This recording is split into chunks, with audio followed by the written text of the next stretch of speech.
menekankan pentingnya keterbukaan informasi di negara demokratis, publik harus mengetahui apa yang dilakukan pemerintah, baik di pusat maupun di daerah. Dalam suatu negara yang demokratis, bukan partisipasi masyarakat yang luas.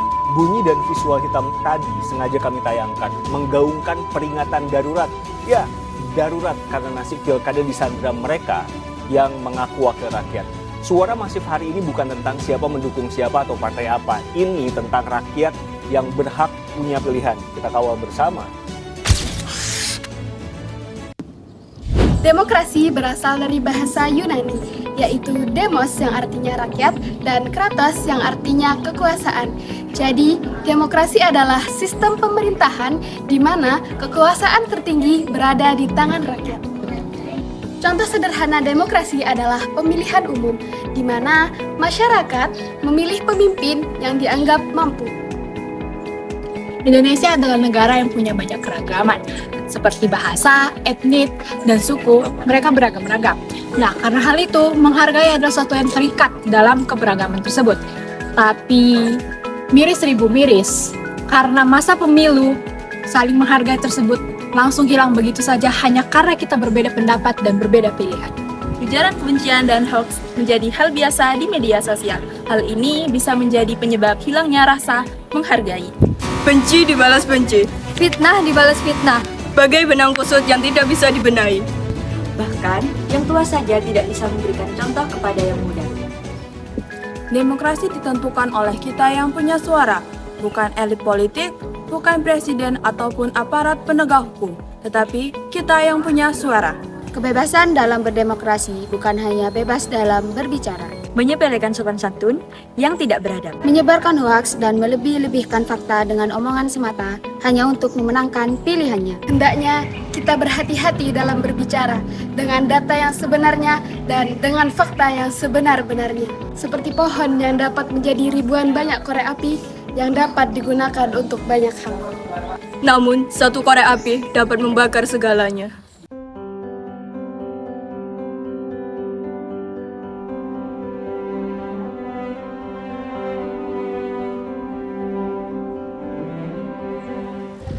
Guys, kita sekarang udah bisa ikut pemilu loh. Iya dong, akhirnya kita jadi pemilih juga. Iya nih, tapi aku bingung mau pilih siapa ya. Aku juga masih cari info. Aku jadi takut salah pilih. Kalau aku udah punya pilihan sih. Emang kamu pilih siapa? Aku pilih paslon nomor 2. Aku masih rahasia ya. Aku sih pilihnya nomor 1, soalnya programnya jelas. Program jelas apaan? Mending nomor 2. Emang kelebihan paslon nomor 2 apa? Lebihnya ada makan gratis, sama program lainnya lah, banyak. Kalau menurutku sih yang penting pemerintahnya pintar dan bertanggung jawab aja sih. Pinter apaan? Mending paslon nomor 2 tuh jelas. Ya semua paslon ada plus minusnya lah. Iya sih, kita harus cari info dulu gak sih? Ya udah deh. Kalau kalian gak sepemikiran sama aku, Kok gitu sih? Jangan maksa lah. Iya kan kita bebas memilih dong. ya udah deh, terserah. Penyebab munculnya demokrasi tidak muncul begitu saja. Ada beberapa faktor yang mendorong lahirnya sistem ini.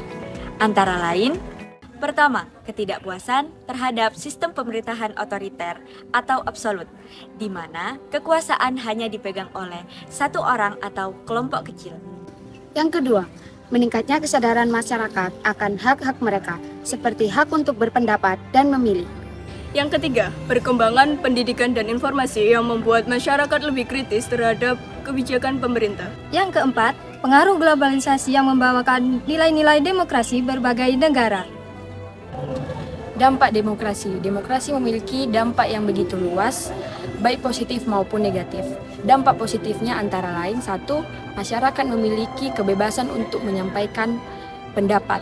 2. Adanya pergantian kekuasaan secara damai melalui pemilu. Ketiga, pemerintah lebih transparan dan bertanggung jawab kepada rakyat. Demokrasi juga memiliki dampak negatif loh. Yang pertama yaitu munculnya konflik akibat perbedaan pendapat. Yang kedua yaitu munculnya politik uang atau manipulasi suara. Dan yang ketiga, pengambilan keputusan yang lambat akibat harus melewati proses musyawarah. Agar demokrasi berjalan dengan baik, diperlukan beberapa solusi. Yang pertama, meningkatkan pendidikan politik masyarakat agar lebih cerdas dalam memilih dan berpartisipasi. Yang kedua, menegakkan hukum secara tegas terhadap pelanggaran seperti korupsi atau politik uang.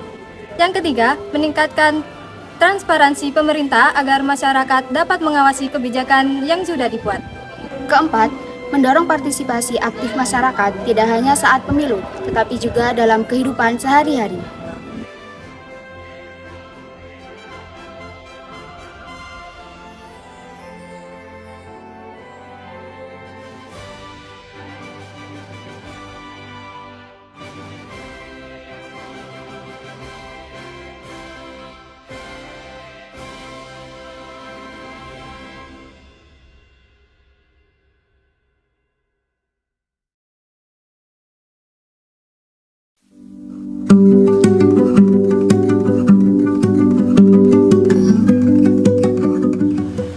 Guys, kalian udah pada coblos belum?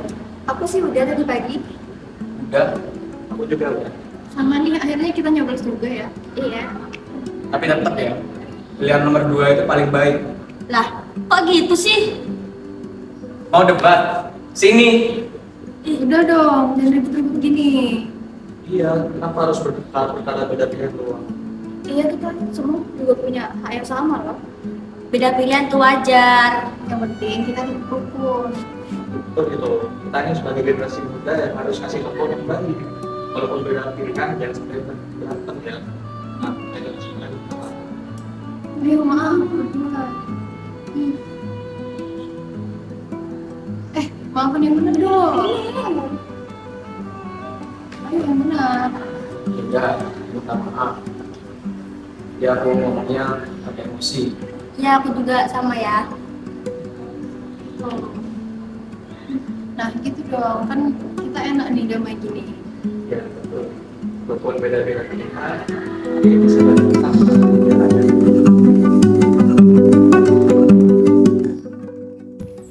Lihatlah, itu hanyalah salah satu permasalahan kecil yang terjadi pada masa pemilu.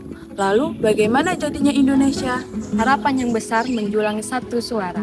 Menyerahkan suara bukanlah akhir dalam masalah yang panas ini, namun hanya di awal atau mungkin lebih mengerikan.